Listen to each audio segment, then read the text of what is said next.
Good morning. This is Alexios, the Raptor Freak. It's Friday morning, New Year's Eve, last day of 2021. Kind of saying thank God. If you watched my live stream yesterday, talking about how bad this year has been for the Toronto Raptors, record wise. Right now, we're sitting at 40 and 59 for the year. So if we win tonight, we can have 41 wins for the calendar year. If we lose tonight, then that's 60 losses for the calendar year. So it's kind of important. We'd like to get this win tonight. And I don't see any reason why we win this game tonight because honestly, things are in our favor.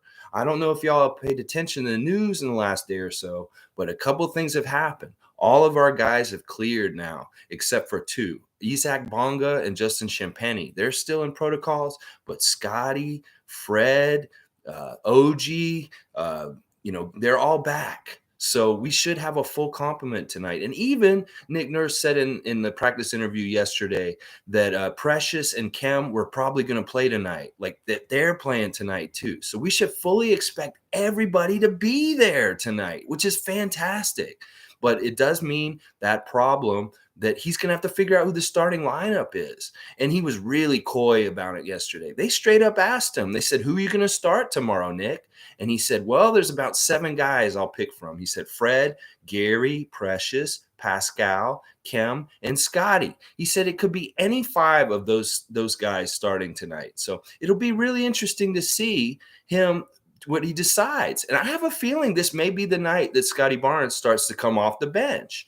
Just for some reason, I don't know why I have this feeling. I just feel like it's going to end up being a Fred, Gary, Pascal, OG, and Precious lineup tonight. Yeah, Precious, because Kem's been hurt. Kem has been out for a long time, but we still want to have kind of a center presence. Now, if they don't start Precious and they start Scotty instead, that's fine. I think we can get away with it against the Clippers tonight because the Clippers are really in a bad place in some ways right now. I know they just beat the Celtics in their last game, and that's impressive, but they are really the Clippers B team. Forget about Leonard and Paul George being out. That's one thing. But they really don't have any other, like a lot of their main starter guys, like Reggie Jackson's out. Zubac just went on COVID protocol in the last day, so he's not going to be there. I'm looking at who their lineup is, and I'm telling you, man, their main scorer right now is Eric Bledsoe. If that says anything, they got Eric Bledsoe, Marcus Morris Sr., Luke Kennard, Terrence Mann, Serge Ibaka, and Justice Winslow. That's their main core right now with everybody who's hurt for them and who's out for COVID protocols. So they're ripe for the picking. And we're actually getting, like I saw the meme yesterday, Avengers Assemble. This is what it feels like for the team now. That the Avengers are assembling. They're back in practice yesterday. The vibe was strong. The vibe was good. The guys have not forgotten the accumulation of synergy and teamwork that they've already put into this season. And they're coming back fresh-bodied, and they're ready to tackle this game tonight. It's going to be nasty. I'm not lying. I really feel like we're going to kill it. So it's going to be one of these weird things where we get all the players back all of a sudden, but now we don't have the fans. There was a real weird turn of events yesterday where the MLSC complied with the Ontario Acts and Toronto Public Health telling them that they need to cut down the size of people allowed in the building. So they went from 10,000 to 1,000 yesterday. But you know what they didn't realize? That 1,000 doesn't mean 1,000 fans. That means just 1,000 people in the building altogether. So that's including the players, the announcers, the coaches, and any kind of building staff that's necessary. So when they were thinking about this, it's like, well, if we only have 1,000 people can be in the building, how the hell do we figure out who can be here? Were they going to have some sort of crazy lottery for the season ticket holders? Or were they going to just like release a few tickets to the public? You know what it was going to generate? It's just like that really exclusive fancy club downtown in Toronto. If you make it really hard to get into, everybody wants to get in there. And it was going to get ripe and set up for price gouging. For people to get some of the tickets to the game tonight and nobody else, and then there's a high demand, that means somebody was going to price gouge. So they did what they had to do, and they closed the building to the public completely for tonight. That's right. No fans are going to be at this game tonight. So we may have all the players together tonight, but we're not going to have any of us in the building tonight, which is fair in a way because we're going to have a real headache if they were going to try and figure out who actually was allowed to come and see this game tonight. I mean, it's crazy. I really fully expect this to be like a bubble environment, not like Tampa. It may be a little bit like Tampa, but more like Orlando when they had just the core like staff for running the game and some friends and family at courtside. That's it. I want to see Fred VanVleet Jr. at courtside, and that's it. I just want to see the family of the teams, and that's it, who can be at the game.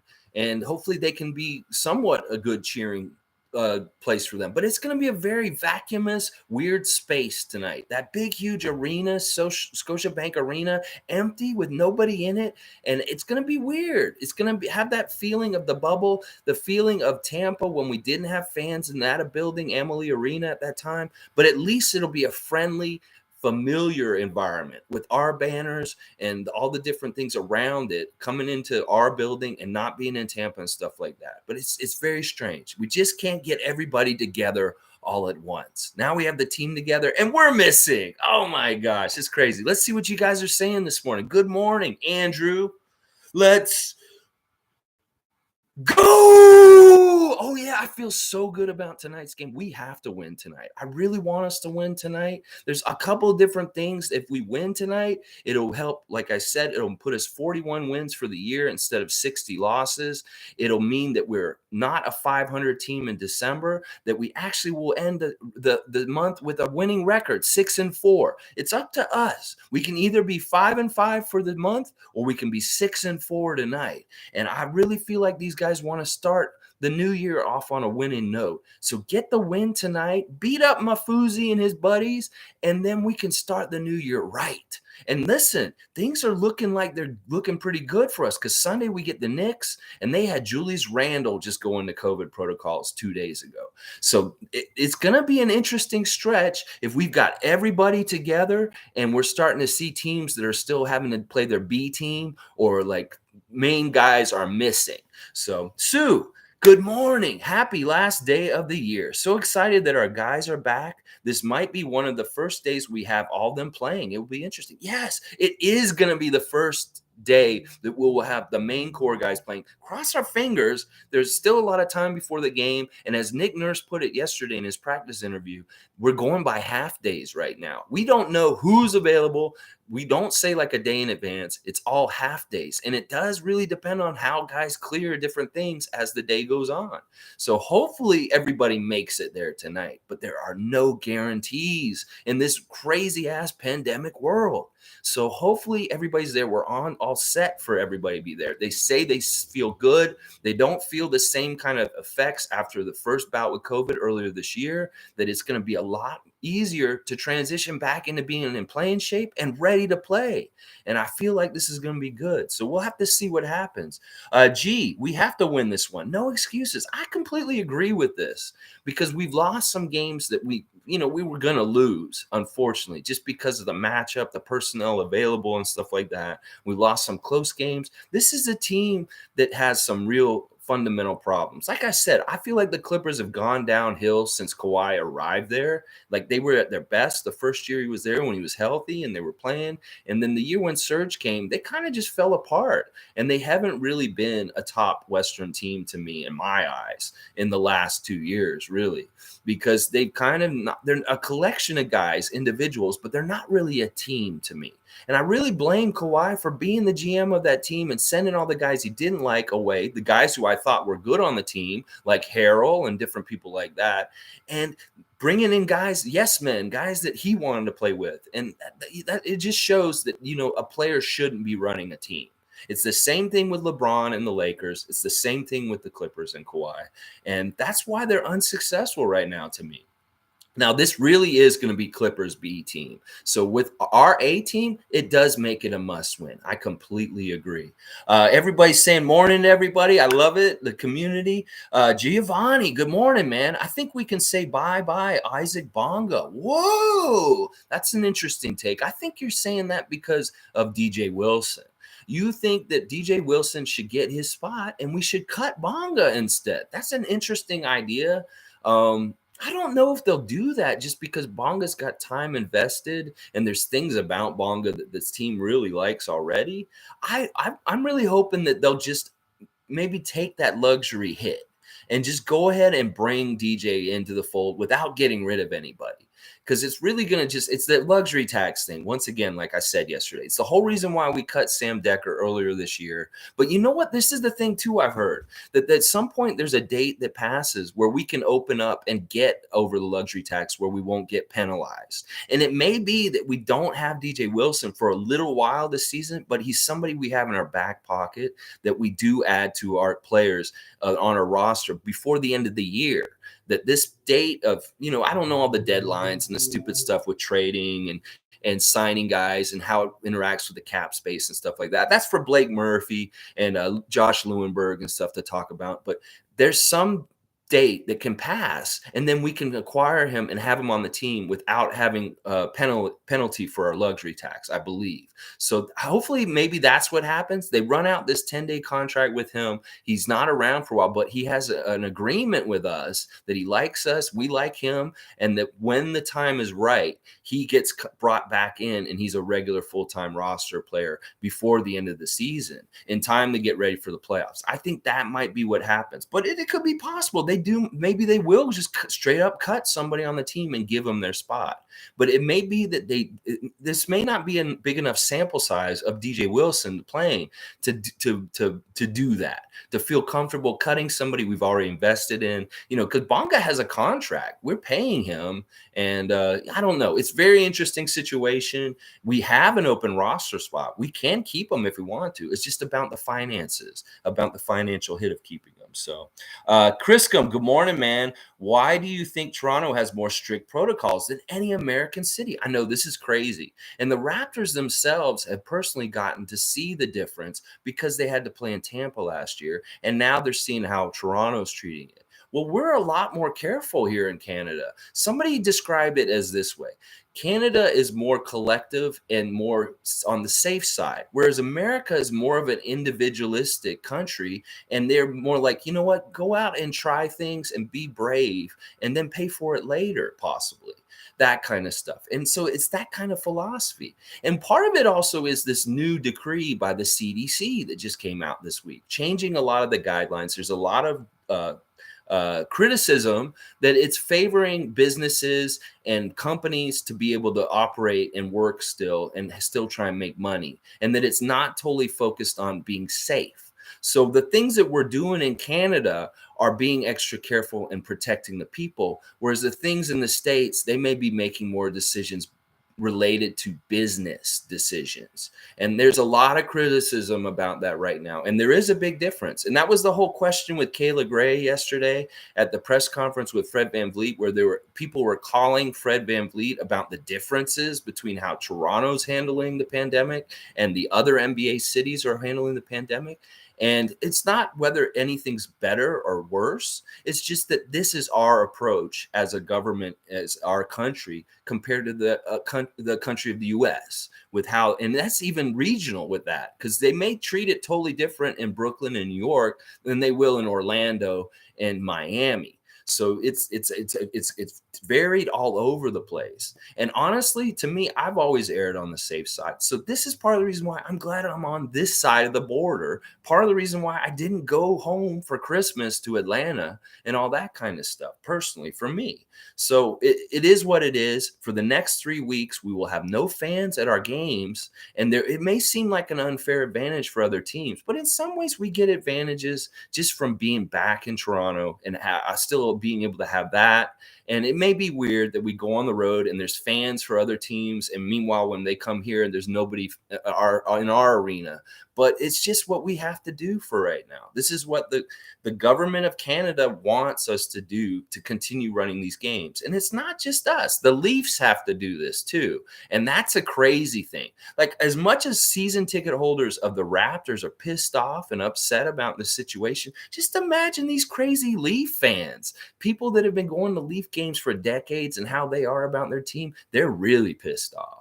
So, it's been tough because the season ticket holders for the Raptors have been jerked around a whole lot this year. And it's not good because they're the bread and butter and the foundation of sales for tickets for this team. And you don't want to burn these bridges with people and make them feel bad because you took their tickets and then they see that they're reselling them somewhere else for their own tickets. And they're like, what the fuck? You took my tickets away and you're reselling them now on the side? So there's a real minefield of folly that MLSE can fall into handling these ticket situations with capacity changes. So it's like, listen, the mandate is 1,000 people in the building.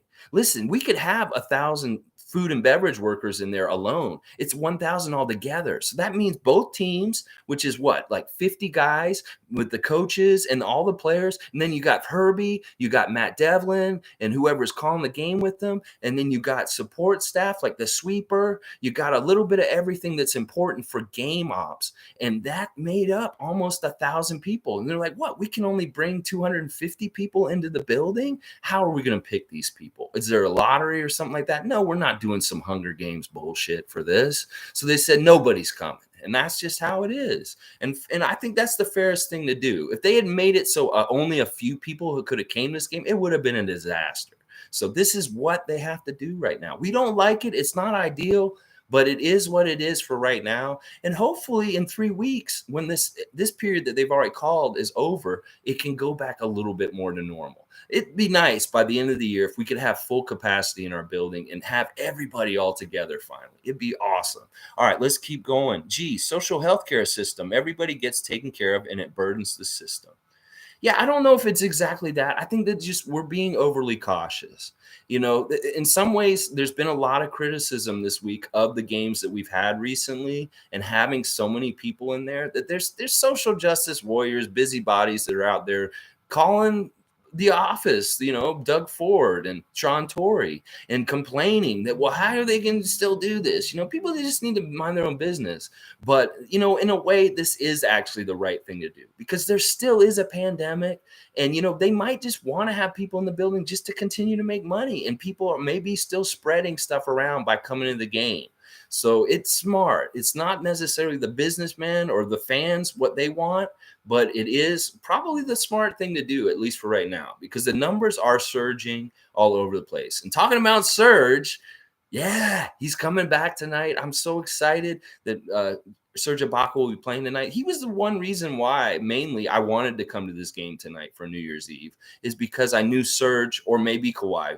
Probably not Kawhi. We're going to be at this game tonight. And that homecoming of saying hi to Serge, he's not going to get it. He's not going to get to hear our fans give him a welcome back, which is kind of sad. Once again, it's one of these sad things that the pandemic kind of takes away from different players, whether it's Kyle Lowry never getting to say goodbye last year, and now Serge is coming back for his first time in Toronto. He's going to see an empty building, but at least he's going to see that championship banner hanging above that he was a part of and feel the old memories of being in that building still. It's going to be really nice to see him out there. Let's keep going. Andrew, it's crazy to think Scottie is already better than Serge and Gasol put together. Wow, that's a tall compliment. I don't know. I don't know if I would say that yet because that's you kind of remember what Marc Gasol was for the Grizzlies at some point, not just Marc Gasol for Toronto Raptors later in his career. Because Marc Gasol, when he was playing for the Grizzlies, was like a 2010 guy, and he was pretty phenomenal because he could also pass.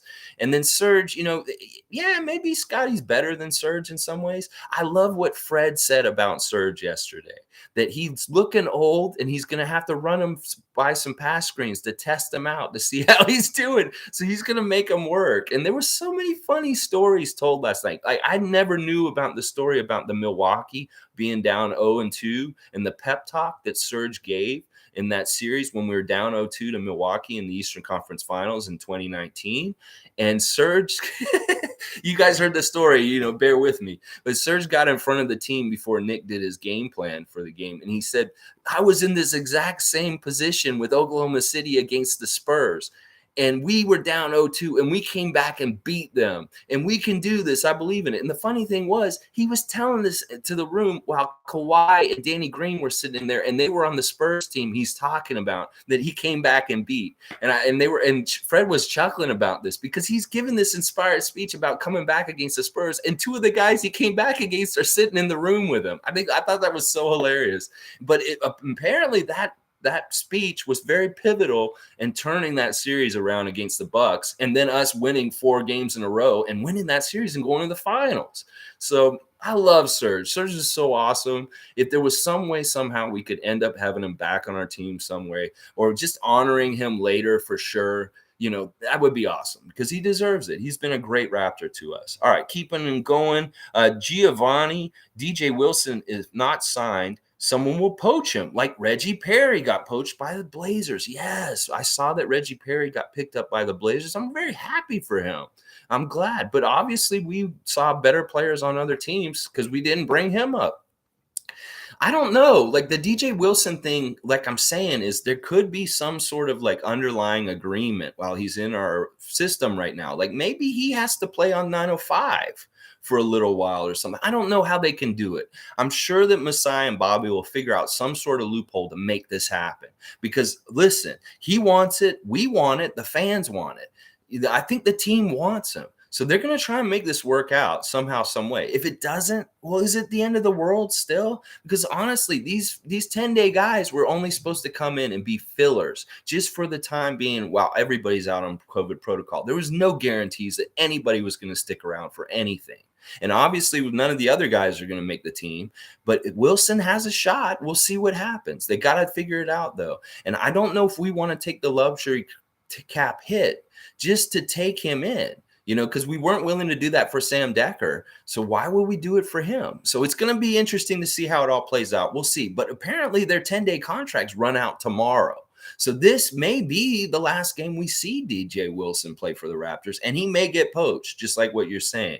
But I don't think that's the end of the world because honestly, I'm much more excited about having our guys together finally, because this is what we're going to see finally. We're going to see this Super Friends Avengers team all in action together, and they sound like they're ready to share the ball and be all over the place. And it's not a big deal about who's going to actually start. Because somebody's not going to get to start tonight. At least 2 of these guys of the 7 that Nick Nurse named are not going to have to get to start. And I have my pick of who I'd like to start, but who knows? I don't think we can go wrong in some ways at this point. Because honestly, with Pascal or Scotty in there together, they can kind of handle the center spot. I think they can. I was not a big fan of it, but I'm feeling more and more comfortable with it because of Scotty and the way he plays in the low post. So let's keep going. MK47, did you check out Scoot Henderson on the G League Ignite? I did look him up after you mentioned him a while back. I went and looked at him. He seems like a little guy. He's very young. It's interesting. Yeah. I don't know. I mean, obviously, if we were to get him, we would have gotten him in this batch of players that we just had. But he looks like an interesting player, and we'll see. He's young, so there's time. We'll see what happens. If he ends up in Toronto, it could be interesting. Sue, yeah, I don't know why we didn't sign Perry to a 10-day. Yeah, I don't understand that either. He's already in the system. He was with us in training camp. There's a lot of like foundational stuff that he's really good at. I think it really is that the 905 just sucks. Like we didn't want to go internally to find talent because the team wasn't that good. Like, honestly, the 905 has not done well in the 12 games that they played so far this year. So they were looking at the best of the best on the best teams in the league. And that's why somebody like DJ Wilson, Tremont Waters, these guys were the guys we brought up. And it may also have been fitting needs and stuff. Like, they may not have thought any of the guards on 905 were good enough to be trusted to do the things that Waters has had to do this week. Or they may have thought like, okay, none of the, like Reggie Perry's good, but I don't know. It's very weird. Maybe they should have brought up Perry instead, but they didn't. It's too bad. But I don't know. Things happen fast. He could be only in Portland for 10 days, that he may not stick, and he may be back on the 905 like when the G League resumes later in January next month. So, okay, Giovanni, no, Alexi, in Canada, the government pays the healthcare. So if people get sick, government pays the cost. The government cares. I mean, I guess that's part of it, but I think also just in general, There's differences between Canada and the US. At some point in this world, we have to start deciding what's more important. Is it money and making money and being profitable and being capitalistic, or is it people and being humanistic? Because there's going to be a squeeze at some point, and it's already starting to happen, where it's like you're either picking people over money or money over people. And that's what I'm talking about here, is that the CDC and what they're doing in the US is to help employers, is to help companies and corporations continue to get a bottom line that is okay in the black and not be in the red. And it's sacrificing personal safety for the individual, for the people that work for the places. The stuff that's happening with the Delta Airlines CDC stuff right now it exemplifies what I'm talking about. That it's absolutely whack and crazy that they want their employees to work sick and positive on planes with people that are flying around in the country. And that's where the intersection of like money and safety, where you have to weigh what's more important. And sure, you could look at it as, well, it's the taxpayer's burden or the government's burden because of the healthcare system in Canada. But that's not what the problem is. The problem is that there's a pandemic and we need to take care of it and do the right things. And that's what the is money. People are losing money in businesses. They're worried about it. So they're pushing to open things up. And the US is more likely to help the businesses and poo-poo the dangers of the pandemic and let people be at risk. And whereas Canada isn't. And that's the difference to me. And that the healthcare costs are huge and astronomical no matter what. Somebody gets COVID in the States and they don't pay for it. You know what that hospital bill is for that person, that individual? That's basically foreclosure and bankruptcy for that individual in the United States. So I'm much happier living in this system where I know I'll be taken care of and I won't live in a poorhouse if I get sick. And that's part of the reason why the COVID epidemic's worse in the States, is because people are afraid to go to the hospital because they know they catch a huge bill and then they wait and it gets worse and worse and then they die. So let's figure out what our priorities are as humankind, as humanity. And I think it's with people, because money is just a made up bullshit thing in this world, and that we use as a system. And if that's the most important thing to people, then their values are really misguided and they're messed up. And that's what's going to ruin this world and be the downfall of humanity.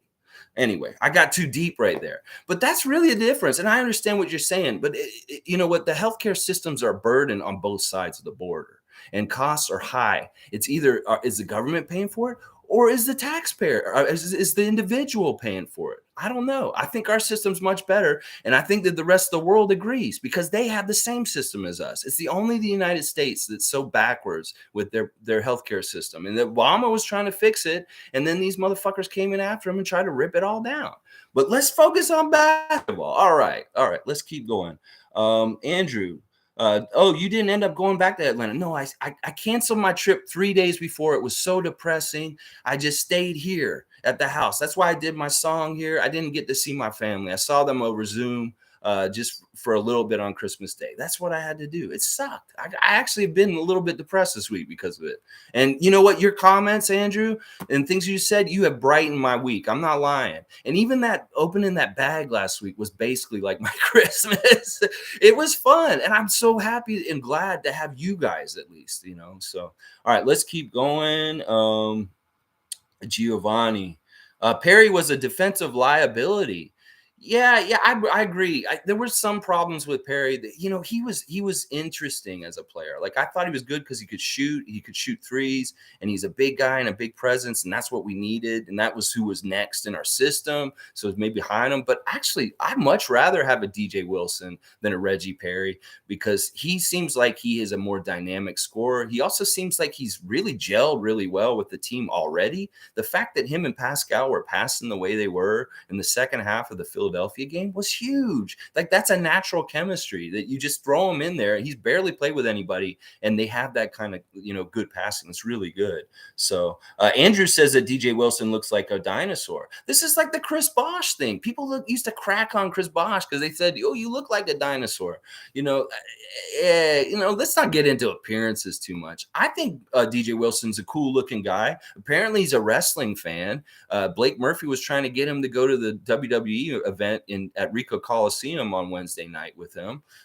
I don't know. Good morning, Alistair, man. Happy New Year. We're full strength, I believe. Yes, we are, pretty much. No Bonga and no Champagnie. And apparently Birch and Achua are expected to play tonight, which is huge to hear that Birch is expected to play.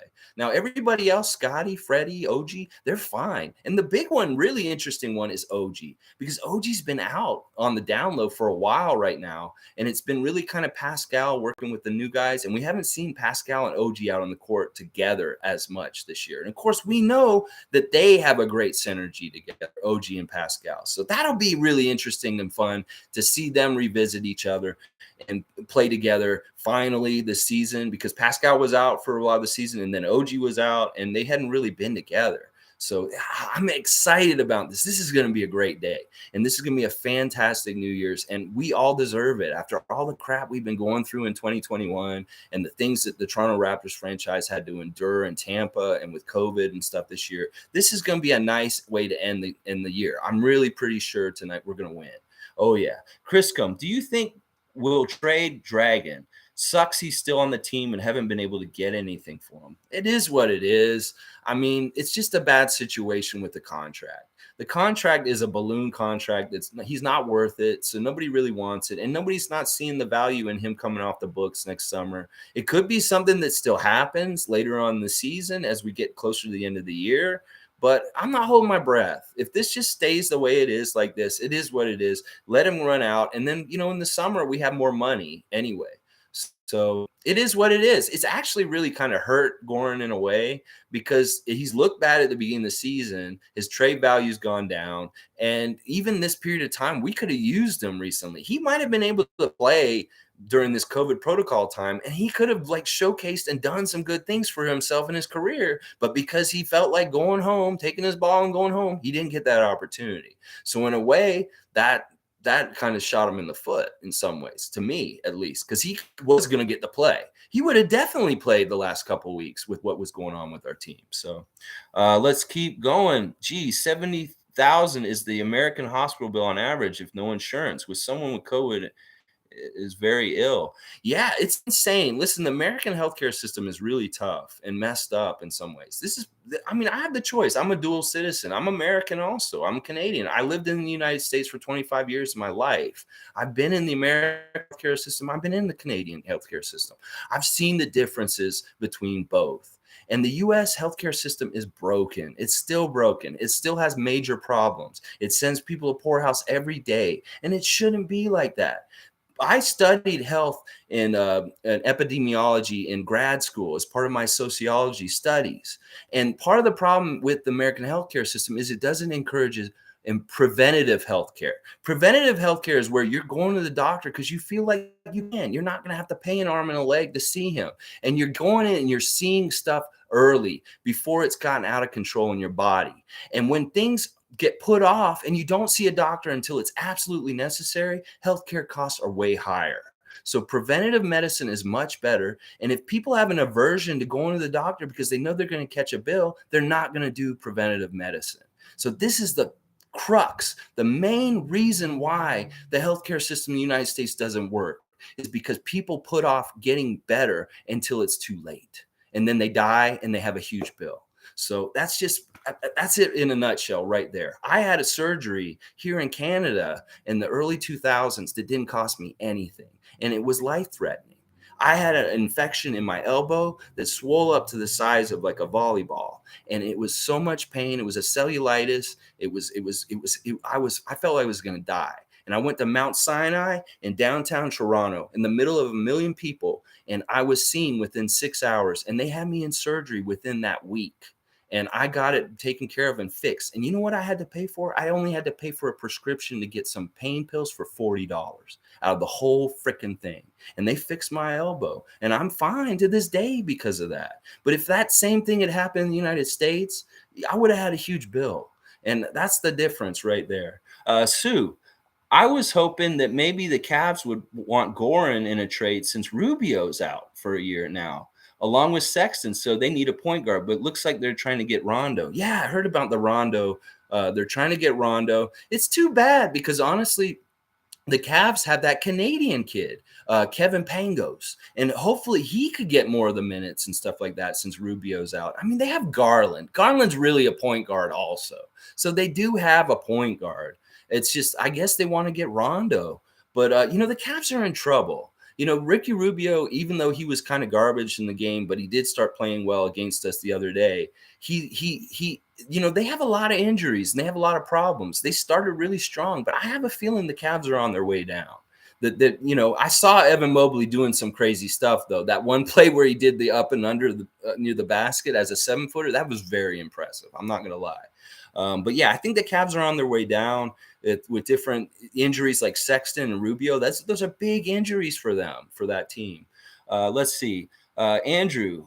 Oof. Yeah, I was hospitalized last year and the bill would have been over $100,000 in the US, but in Canada, I only had to pay $45 for the ambulance. That's what I'm saying. People in the States don't realize this because for years and years, they've told everybody that the healthcare system in Canada sucks, that you can't get good healthcare in here. That's bullshit. You can get great healthcare here.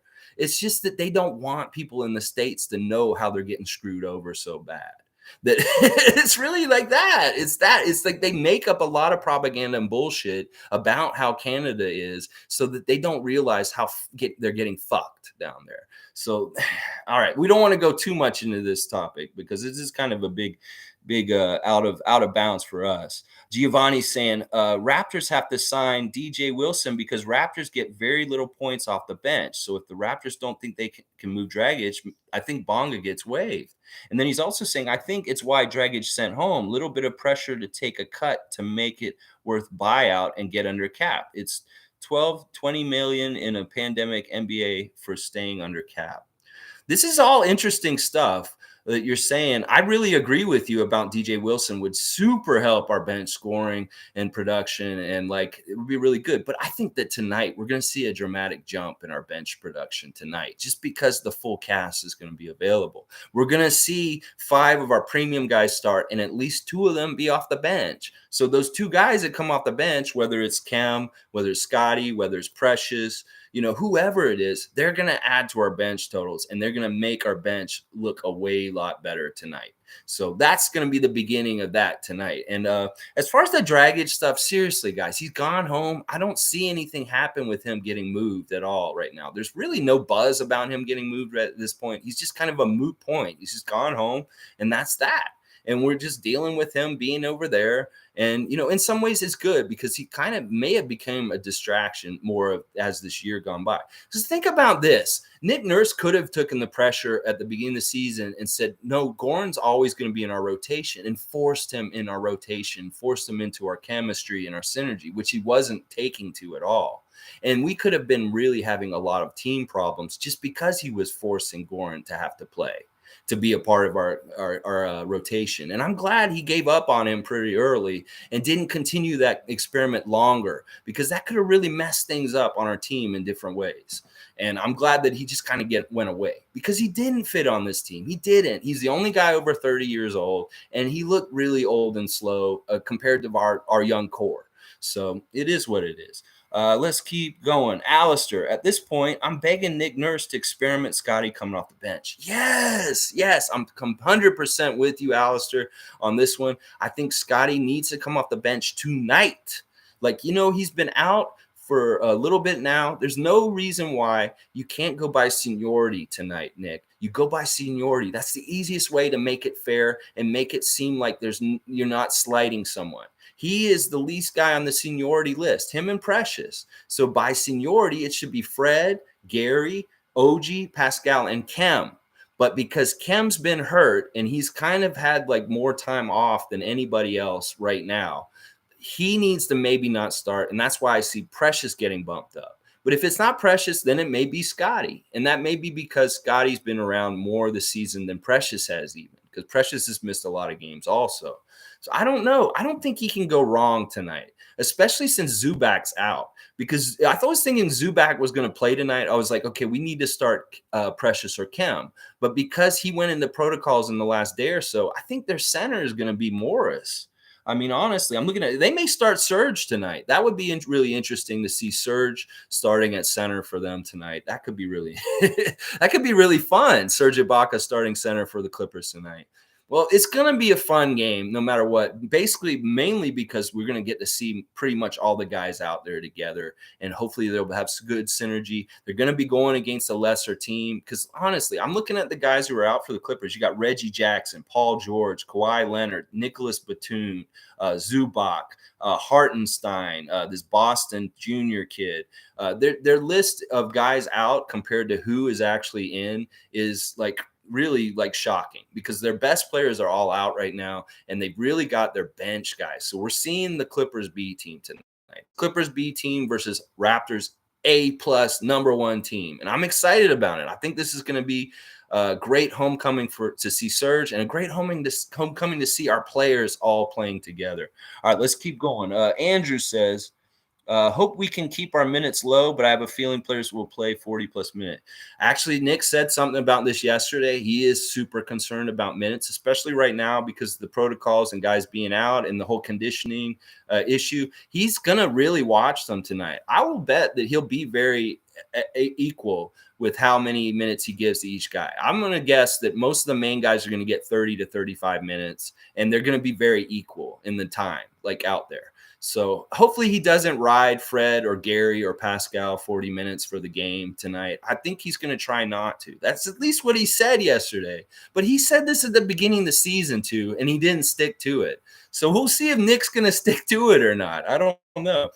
Giovanni, the American healthcare is expensive because hospitals on stock market part of corp, so they have to make more to raise the stock price. It's why in US it costs 10 times more for same procedure in US than Canada. Even drugs, insulin in Canada for a week, $20, in US $200.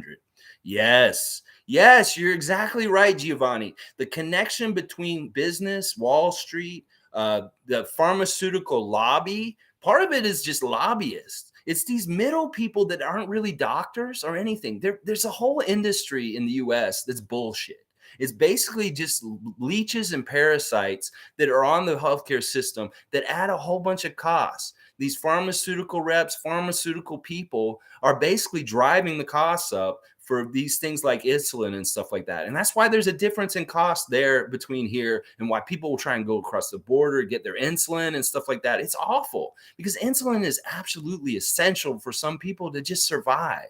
And it's actually really immoral and fucked up that these companies do this to these people and have this happen to them. Because listen, the only thing that drives what you're talking about is bottom line. You're exactly right. It's about stocks and it's about profits. And if they don't see increased profits over time, this is why it's not sustainable, because they have this idea that they can make exponential profit over long periods of time. And that's bullshit, because you can't just keep bleeding a rock out of the blood of it. It's going to run out at some point.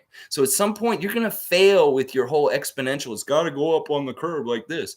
It's going to go down because you're not going to get that profit at some point. And then you're going to look as a failure. So in businesses, they cut corners every which way just to get that bottom line to look right. And that suffers for everybody for that, because the only people that it takes care of is the shareholders. It doesn't take care of the company itself, the employees, or the people that it serves. And that's the fucked up thing about the US is it's all about profits. It's all about the bottom line and whether a company's profitable, where they maybe need to take a step back and not worry about profit margins and just kind of have a more humanistic way of doing things. And they game the system and set it up this way to be this way. And they protect it with lobbying and putting all this fucking money to protect it, where this money could be much better spent than trying to sway politicians and keep the laws the way they are to keep their little, game that they've got going. But that's the biggest difference is right there. The pharmaceutical industry has too many people that are in between patients and doctors, and they take a big slice of the pie. And that's money going to just people for companies. And that's why the privatization of healthcare in the US is fucking it up, because it's all about profit. Whereas if it's a public healthcare system, it's for the people and it's for the good of the people. And that's why the decisions are made. Giovanni, the problem with dragage trade is matching salary to trade. So either have to give up a good player making 19 million or Raptors have to eat a bad contract. Yeah, it just doesn't work. He's a dead contract. He's a dead 19 million that you don't get anything for if you send him another place. And nobody's going to want to give up anybody of quality to give him back to us. So it's like we'd have to take on more, maybe even more crap, like 2 or 3 bad players to match his 19 million. And they're not players that we want or anything like that either. So I think the way that it is right now, because we have such a glut of talent and that we're in pretty good shape, even without that piece, that money in our salary cap on the team active right now, that we can weather that this year. And think about it this way. It's kind of like putting something on layaway or having a little present for yourself later. Like down the road, this money will get opened up, and that may be a nice little extra boost to add on for the summer and that kind of thing. It's like we want everything now, but maybe this is something that needs to happen over a long period of time for it to have the outcome that's the best for the Toronto Raptors franchise. So I love that. Let's see. Giovanni said, Andrew, ambulance in USA can cost $3,000 US. Yeah, there's like a viral clip of a guy getting loaded into an ambulance in the States, and he sees himself getting loaded in an ambulance and he runs off because he doesn't want to incur the cost. I don't blame that guy, but it was sad because I saw him stumbling down the road like he was still really fucked up and he probably needed to get in that ambulance. But once he saw they were putting him in an ambulance, he got off the gurney and he took off down the street because he didn't want to catch that bill. That's fucked up. That just right there says a lot about the American healthcare system and why it's broken. And that's why they need to do the things that they do. They need to do, like with the American Affordable Care Act and all these kind of things, Obamacare, whatever you want to call it. There's different, that stuff was moving in the right direction to helping the whole nation. But there's greedy people that have politicians in their back pockets, lobbyists and stuff like that, that are trying to keep it the status quo the way it is. Because basically they're parasites and they're feeding off of death and the sadness and the health of the American people. And that to me is immoral. It's immoral. And these people will have to deal with it for the rest of their lives and have to live with themselves, knowing that this is how they made their living, off the misery and pain of other people and making people pay $200 for insulin that's $20 in Canada. You know, that's messed up. All right. Yeah. Let's get back on basketball. MK47 says we're only 4 games back of fifth place. Only 4 games back of fifth place. I know it's all clustered up real nice, jammed up real nice. And we're like that rattler that's ready to just strike. We're coiled up in the corner and we're just like, we're just about to go and like really take off. This month of January is going to be a lot of fun. I really see if we can keep the guys going all together and the same and be healthy, we could really take off this month of January coming up. There's some games coming up that they're very doable, and depending on who's available for other teams, it really is a crazy COVID year with guys going in and out on protocols. You don't know what team you're going to see the next night, whether it's Giannis not playing for the Bucks, Kevin Durant having to play with a whole bunch of bench guys. This kind of stuff is going to happen for the rest of the year. And it's so Wild West. It's so crazy. Like day to day, we have no idea who's showing up, who's going to play tonight. Like we know that Zubac is not going to play all of a sudden just as of yesterday. And that's a huge blow for their lineup. So, another note, we were making fun of Doc Rivers for not wearing his mask the other day. I even did my whole Doc Rivers impersonation. You guys need to get on Pascal. He's killing us down. Why are you guys not guarding Pascal? Guess what? He went into COVID protocol after our game this week. So that's messed up. That's what I'm saying. So Doc maybe should have wore his mask. Oh, yeah. Graham, yes. Scotty is back, baby. Woo-hoo. I want to see him wearing those fly-ass dinosaur shoes. I want to see him out there smiling big. I want to see him look into the camera and say, I know you're watching me and I love you and I wish you were here with me right now. I want to see Scotty go crazy tonight just with joy of being back on the court, the place that he couldn't be for the last couple of days because of stupid protocols.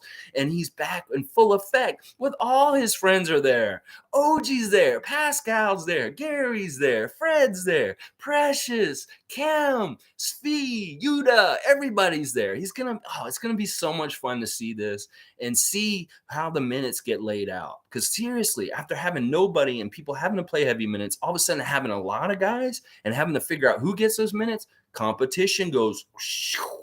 And Malachi and Svi, you can't play like you've been playing because you ain't gonna get to play. Oh yeah, you ain't gonna get to play. Alistair, we are going to be unstoppable New Year's. I'm predicting a 10-2 start to the new year. Oh, I love that. I love that prediction. I believe it too. I didn't look too far ahead.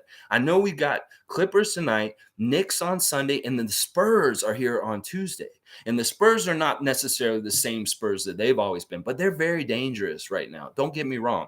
But I do think that I heard that Murray's in COVID protocols right now, and he's really their best player right now, Murray. So that's what I'm saying. We keep hitting these right beats, like in Guitar Hero, where we hit the right beats. We may miss a lot of key players playing against us, like the Clippers tonight, like Julius Randle on Sunday, like Murray on Tuesday. Meanwhile, we got our full effect. That sets the table up for us to do what Alistair's saying. Be like 10-2 in this coming month, this coming up. I love it. I love it. We are too deep and well coached. That's exactly right. We are a nasty weapon underlying. We've been kind of that submarine deep underwater, and we're going to start come up. And people don't realize the real power. Like where we're sitting right now, a lesser team would be like 300 right now. But no, we're right around 500, and we're ready to leap over that 500 and become that 60% winning team, that playoff team that we've been for the last decade. And this year, I'm already saying last year because I'm ready to turn the calendar. I'm ready to take my calendar but actually, I want to show you all this. This is actually pretty funny. I get these calendars every year, and look, this is messed up. They made this calendar a while ago, but Aaron Baines is on this calendar. I don't want to see Aaron Baines in August of this year. He's going to be on my calendar for August. Aaron Baines? I mean, what the hell? I'm going to actually cut out pictures of Scotty and Precious's heads and put them over Aaron Baines. And I think Norman's on this calendar. That's just going to make me sad. And Kyle's on this calendar still too. Like they need to make, I know they make these calendars way in advance, but come on now. But I'm going to be ready to flip this calendar over and start marking wins on the calendar for Raptors games because I think it's going to happen. Oh, yeah. Giovanni, let's do one more. We're almost at an hour. Also, I think DJ Wilson is why Boucher was motivated to play better because he realized if he didn't, Boucher was going to be the next Dragic. I don't totally agree with that. I mean, Boucher was motivated to play because he knew he's going to have to. And it's probably more similar to what happened last year. Like with the COVID thing, he was really relied on to start a lot last year and get heavy minutes. And that's why we saw more of him from last year now is because he was getting the heavy minutes and getting the start. And he realized that he really was like the veteran main guy out there for some of these lineups we had, especially the Cleveland game last Sunday. He was the man. He's the most senior guy on the team, and he had to be the leader. And that's the interesting thing that he said this week was he realizes now more the pressure that a number one guy like Pascal Siakam is under because of the game he had to play on Cleveland. And it opened his eyes to that pressure, and now he wants to try and help Pascal. I think that I don't know what's going on with Chris. In some ways, he is, he, like I said, he's older, but he's still kind of immature in some ways in his life. But that's not totally. And it may be that he's just a later bloomer. And there's some of the things he had to figure out. Maybe he would have figured out like Scotty's figuring out this year. Now. And that's too bad, but he's such a sensational talent. He's going to figure it out. But yeah, DJ Wilson definitely gives him more competition for minutes. And especially if he sticks around and they're both going to be kind of like bigs off the bench. If Chris is not playing well, DJ will get his minutes. But I don't know if he specifically himself lit the fire under Chris's ass to get better in the last couple of games. I think it was more just Chris having some realizations, getting out there and getting to play knowing he's not going to get hooked like really quick, and like finally finding his 3-point shot and finally, getting some really good rebounding going and different things like that. But he definitely does give him more competition going forward, especially if he makes the team and he's around kind of competing for those backup center minutes off the bench. But yeah, I don't think that Chris was in any danger of ever being anywhere near like Dragic, though. Because this is the thing. Chris is an established guy in our system. He's one of the 4 guys who was on our championship team. He's been around forever. He really is like a veteran on this team, and he's crucial to this team in some ways. So as long as he, if he's not playing that great, we can always bench him within that game. But I think he's an essential part of our rotation to at least try out every game. In some ways. Now, in some matchups, he's not going to do well. Like Embiid the other night, he really did. he played Embiid the best I've ever seen him play, a big player like that the other night. And he's learning. He's learning how to play these guys that outweigh him a lot better than he used to. He used to just get destroyed and just dunked on and physicaled all over the place. But he actually handled Embiid a little bit better than normal. So he is growing in different ways. I'm a huge fan of Chris. I will never denigrate him, and I will give him all the chances in the world to be successful. Because honestly, as I say, he's a unique talent. There's nobody in the league like him with his arms like that. And like he has an ugly, crazy ass trebuchet shot. But I love it when it goes in. And his block shots are crazy because sometimes he gets blocks that how the hell did he recover and get to that shot or get to that pass? Like he broke up a pass in the last game that was really high up. And I'm like, holy shit, he touched that. It was like, holy cow. But anyway, this is going to be a great day for the Raptors today. It's sad that the fans can't be there. I'm really hoping they let the families be there because I'd love to see Fred VanVleet Jr. just sitting at the front seat of the court and just playing off of daddy and daddy playing for him and him smiling and giggling. And, that's the kind of stuff I want to see at the game tonight. The friends and family are there at least to cheer him on because it is going to be like in between the Orlando bubble and Tampa Amalie before they started letting those fake fans in. And that's the thing. At least it's the friendly confines and the friendly environment, the normal place. Nick Nurse's office is in the building. They can all come to the game in the regular routine that they usually feel. It's just they won't have that energy of the crowd. And I don't know if they're going to pipe in crowd noise tonight. They could. They could very well put noise out for the players to feel like there's more in there. But the feeling of the building is going to be weird because it's going to feel empty, and it may feel a little bit like the old Sky Dome when they used to have to play in there way back. It's going to be different. But these guys have done this in the last year or so. It's not going to be totally foreign to them because of the bubble and the playing in the empty arenas already during the pandemic. So it's going to be very interesting. Sue, considering the weight difference, I was so impressed with Chris versus Embiid. Yeah, he frustrated him. He hit him in the face. Embiid did go off eventually, but in the first half, they handled him a lot better than most teams in the league right now. And that's with our really not our best players. Like there's no Chem and Precious out there to help them. And they did pretty good against him in the first half. The second half, not so much. But that's the thing. Embiid is on a mission right now. Like he is really taking his own personal development and being a better player with Ben Simmons out and stuff like that very strongly. And he's really shown it. Like the game that I went to in the preseason against Philadelphia, I watched Embiid work out for an hour before that game. He didn't play in that game because he was still hurt, but I watched him work out and he's working really hard. And the way he's working on his offensive game and the things he's doing this year are really special and big. But honestly, once again, I think he's their best thing and their worst thing in some ways, because that big man kind of game in the NBA can be capitalized on. It can be, you can make a weakness out of it somehow, some way. And that may be part of the reason why we've shied away from getting that kind of player on our team, because we see the way that the league's going and that sometimes these big guys are a real liability in some ways. And I think that's true. That at times the last game with Philadelphia, they did better when Embiid was out of the game, actually. Anyway, all right, just about an hour. Thanks for joining me this morning, guys. Like, comment, subscribe, share. It's going to be an exciting game. Hopefully there's not any changes during the day with anybody going out, or hopefully maybe guys come back in like Bonga and Champagnie are cleared all of a sudden. But yeah, it's going to be weird with no fans there, but it would have been really unfair if they had let just a few in.